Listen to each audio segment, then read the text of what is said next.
There was no playbook, no brand heritage built for this. Ahmed Iqbal, also known as Mehdi, became the first CMO in Cadillac Formula One history. He started building everything from the ground on up in the middle of one of the most scrutinized launches in Formula One history. For marketing leaders, few challenges are harder than building a brand identity from zero while the world is already watching. The way Mehdi is approaching it, from fan access to content strategy to sponsorship, he offers a live case study into what modern brand building truly looks like. Ahmed Iqbal is the Chief Marketing Officer at Cadillac Formula One. Before joining the grid, he spent nearly a decade in social media leadership at TikTok and Twitter, and he also built brand strategy at Audi. We talk about what it means to build a brand from scratch inside an already mythologized sport, how Mehdi is thinking about the line between team identity and driver personality, and the strategic bet he's making on fan accessibility over exclusivity. He also shares what the Miami Grand Prix activation reveals about where this brand is heading. I'm Brianna Lawler. This is the CMO Club podcast. Mehdi, welcome.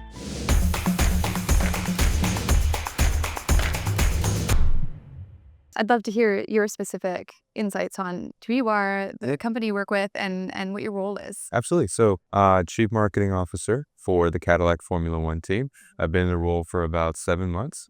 Prior to that, I was in the world of social media. So I worked at TikTok for almost 3 years and at Twitter before that for almost 4 years. And then prior to that, I was in the automotive world. So I worked at Audi of America and was on the Audi brand side for about almost a decade. So, wow. The through line's always been automotive and social. And then now it's formed into the CMO role of Cadillac F1. I like that you continued the theme of things that are fast moving. Yeah. Throughout your career. Fast moving. Chaotic, jumping from one frying pan to another. From between, let's say, Twitter's acquisition stages to TikTok's journey of becoming an American company, and now a startup F1 team. This is good though, because I mean, you're well poised in an organization that historically hasn't had a CMO. You're the first CMO for Cadillac F1. Yes, that's correct. Yeah. So no playbook for you. No. How's that been so far? It's been exciting. It's been messy. It's been fun. It's been stressful. It's all the things. Yeah. Essentially the first marketing employee on the team. So it's a brand new team. We kind of launched in March of 2025. I came in October of last year, and we started to build out the team from scratch. So everything from brand to creative to comms to digital, starting the conversations of what those org structures look like. And then also the actual hard work of like, what does this team stand for? What is our why? How do we build a brand strategy around the why? The framework of content strategy, audience strategy, design identity, how the brand looks and feels. So it's been a lot of work in 7 months, but it's been an amazing learning experience, but also just a lot of fun. And one thing I really admired in your talk yesterday is how you've invited your audience in, but you've also been able to reach a new audience segment by way of doing things a little bit differently. Do you want to lean into that a little? Yeah, absolutely. So one of the main things we wanted to do as a team was speak to the emerging audience of Formula One, right? So Formula One obviously has been a storied sport with much success globally for a long time. And Canada actually has been ahead of the curve in regards to fandom. They've been in this for a long time. So shout out to the Canadians being ahead of the curve on Formula One. But in the US, it's really started to grow in the last 5 years. And so we wanted to pay attention to that growth and figure out if we're going to be America's team, what does that mean? And how do we prepare our team to be a team of the future and prepare our team to align with the demographic that's paying attention to Formula One now. So the first big idea that we worked on was the livery reveal, right? A big moment in Formula One every year is when the team unveils what their car is going to look like. And for us, it was extremely special because it was the very first car, first year, first car. How do we do it in a meaningful way? And our team CEO, Dan Towers, gave us a charge right off the bat. He said, I want to do a Super Bowl commercial. What's more American than that? Being at the highlight and pinnacle of American sport and entertainment and finding our way through. And so taking that and then saying, okay, how do we want to do things differently? How do we want to talk to new audiences? And what was really important was not just going for scale, the glitz and the glam of a Super Bowl commercial to build awareness. It was also, how do we make it more accessible and make it easier for fans to become a fan, right? And I think with Formula One, it's such an interesting sport. It's obviously very global, 24 races in different cities all over the world.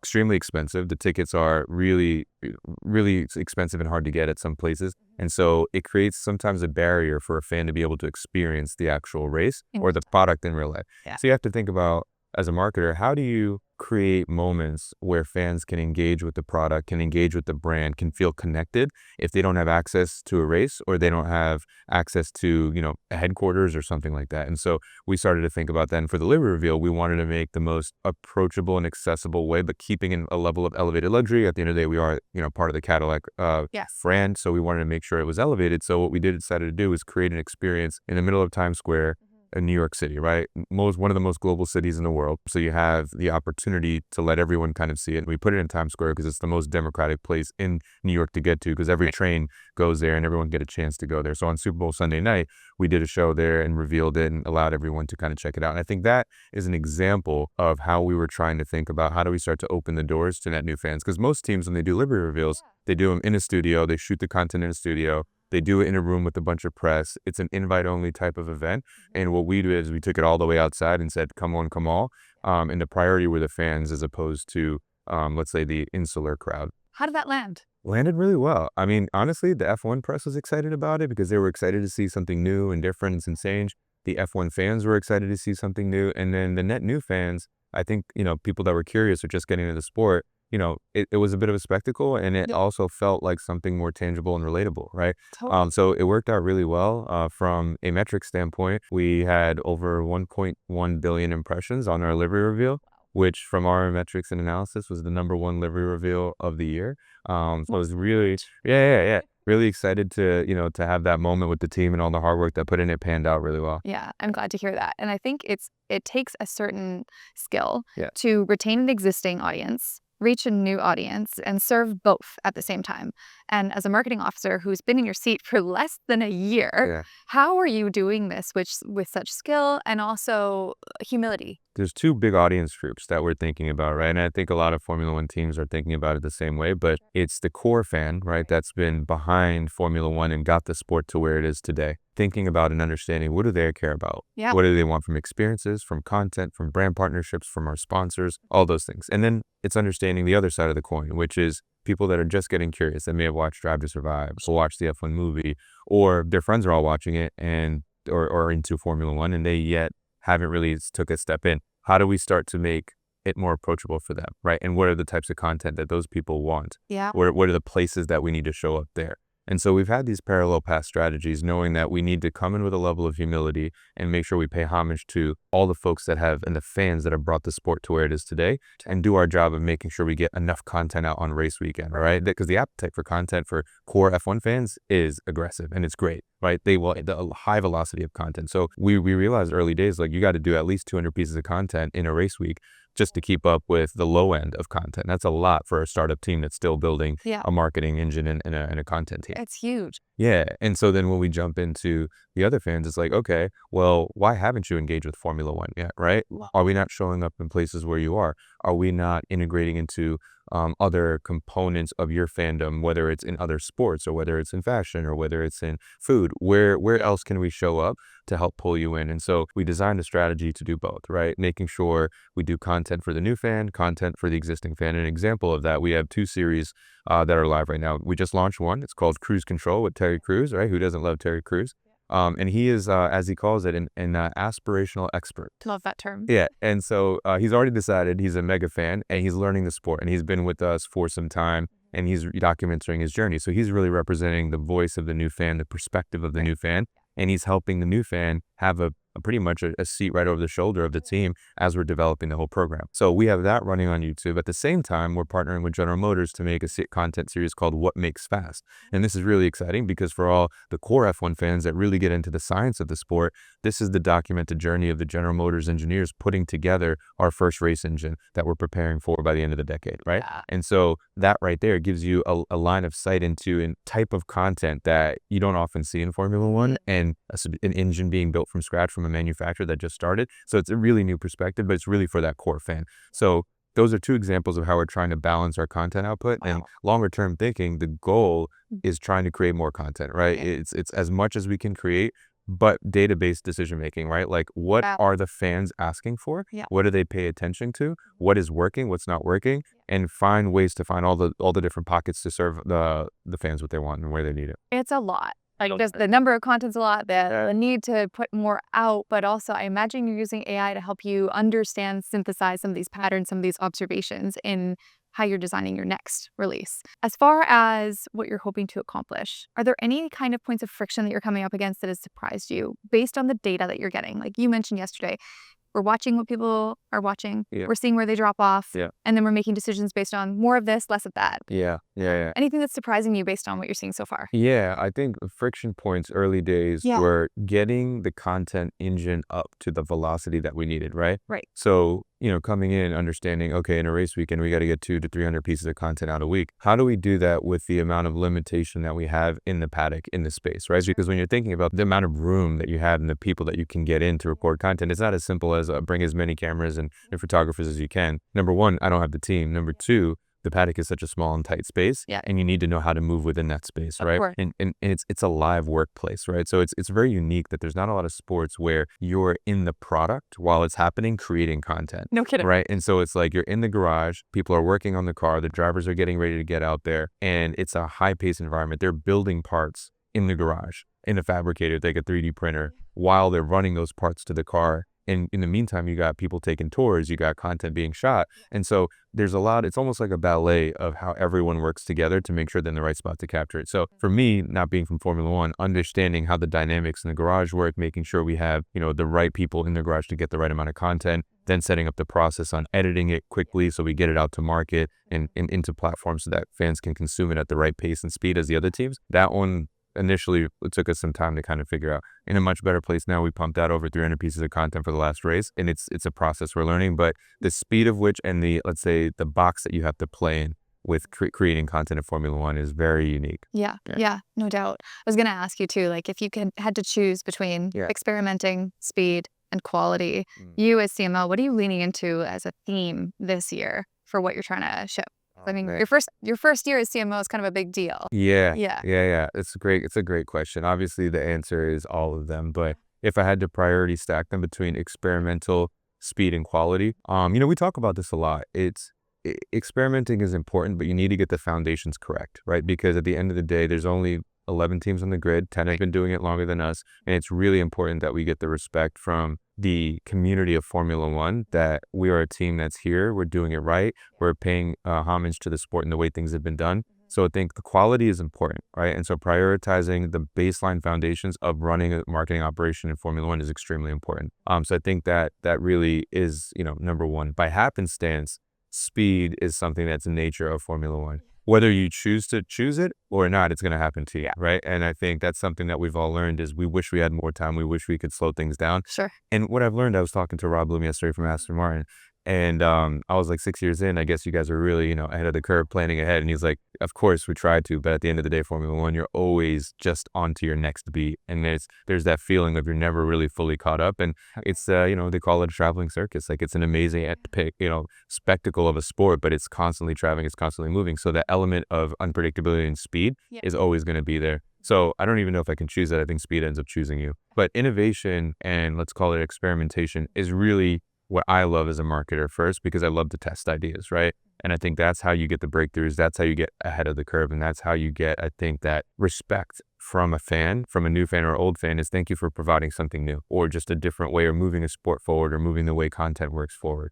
And so that's a real big priority for me. But I think that's something that while we're experimenting all the time, every day, I think that becomes a bigger part of our playbook after we get the foundations right. Yeah, which makes a ton of sense because then you have room to play. Are there any specific channels that you are leaning into that have served you well for your existing audience and then also new audiences as well? And how are you diversifying and balancing that given the nature of how much content you're looking to ship? Yeah, no, it's a great question. So initially coming in back in November, the priority focus was mostly on Instagram. And we had a bit of presence on Facebook and X, right? You used X for the news, for announcements, like everyone mostly does. And Instagram was a priority. Since then, we've launched YouTube, we've launched TikTok, we've launched Threads. And I think what we found is there is different consumer behavior across the platforms from an F1 fan, right? Yeah. So from YouTube, you get a lot of the people that are watching much longer form content, much more of the core F1 fans that have been around for a while seem to flock to YouTube more for their content. Right. From a Instagram perspective, it's much more the holistic sport, the lifestyle piece of it. It's all the elements. It's everything from the product itself of racing to the lifestyle of the drivers to the drama of the team principals to all the things, right? So it really is the magazine of F1, if you will. There's so many different elements to it, and I think Instagram captures it well, and we find that that's where people are going for the bigger picture. Yeah. And then TikTok really is an interesting one, and it's been blowing up. TikTok, I think, has played a really big role in the explosion in America, mainly because the drivers lead a lot of the stories, especially with the American F1 fan. Right. And TikTok has played a great role in that hero storytelling, in the behind the scenes, and the quick, fast moving content. So I think that continues to be a bigger part of the growth of content in Formula One. Yeah. So I imagine that to be a bigger part of our stack. But I like a melody of them all. And honestly, Threads has been really interesting too, almost as like a focus group, right? Yep. Like it's kind of like an evolved version of how I, used to see Twitter, is paying attention to the way people are having conversations, Yep. sharing our content, talking and engaging with us, and letting us know what's working and what's not. So you're really taking the lens of you're learning from your audience and where they are, and specifically how they use the channel to figure out what to produce for that set channel. 100%. I think that's my favorite thing to do, is to pay attention to how things perform, and because it gives us feedback on like, okay, what's working, what's not, how do we learn, how do we get better, and how do we essentially continue to pay attention to what the consumer's asking for and give them more of what they want. Totally. Yeah. I know you're on the road a lot. Yes. Literally and figuratively. How do you kind of navigate staying ahead of things, keeping your head on straight when you're always traveling? And who do you have kind of as a guide or a resource for you to help just bring you back down to earth as far as the marketing lens? Yeah, no, that's a great question as well. Well, one, I have a fantastic team. So the team is awesome, and we are very much a divide and conquer kind of group. Nice. We got each other's backs. There's a lot of things that are moving at pace, and it's very much a lot of no-look passes, right? If you will, another sports reference. But yeah, they've been awesome and been really helpful, right? So I think there's that, is hiring the right people that can hang with you in that speed and that environment, get your back, and kind of step in for you when they need to. So I think that's been number one. Number two, having a process and a rhythm to the business. You get in a lot of different roles, but now more than ever that you never feel caught up. It's like, because it's a 24-hour sport. Yeah. We have a team in the UK. We have a team, we have team members all over the US. And then once race season is in, and, people all over the planet, it's literally like the work never stops. It's 24/7. So giving yourself some grace that it's going to continue to go, in that ruthless prioritization is like the most important thing. And I've learned to pay attention to the idea of prioritization much more than ever. And then to answer your question about grounding, right? I think grounding is an interesting one.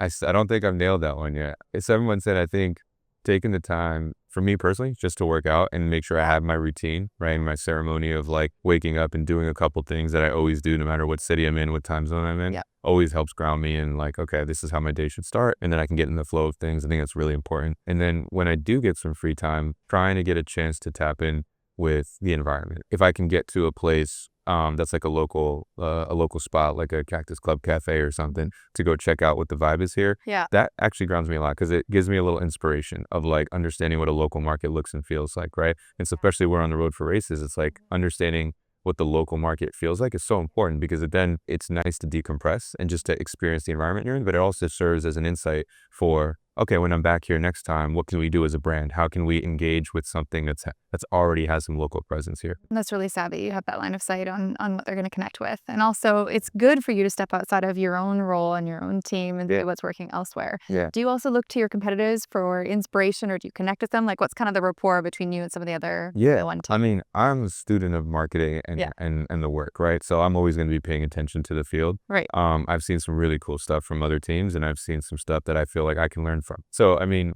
personally, I think, F1 is one of the most competitive landscapes in sports. So we are competing at all times in every way. And if, our team CEO, Dan Towers, was here, he would say everything is a competition, right? Even at a commercial level, even at a marketing level, we're always on. But with that said, I think there's a lot to learn from and respect the work that some of these teams have done to get the sport to where it is. So definitely paying attention to what the other teams do, and also just to make sure that what we're doing is uniquely different, right? It's not really about copying a playbook or learning from what they do all the time. It's just to understand what's out there and to make sure that our North Star is truly unique, which I think it is. And the purpose we exist is completely unique to what else is out there.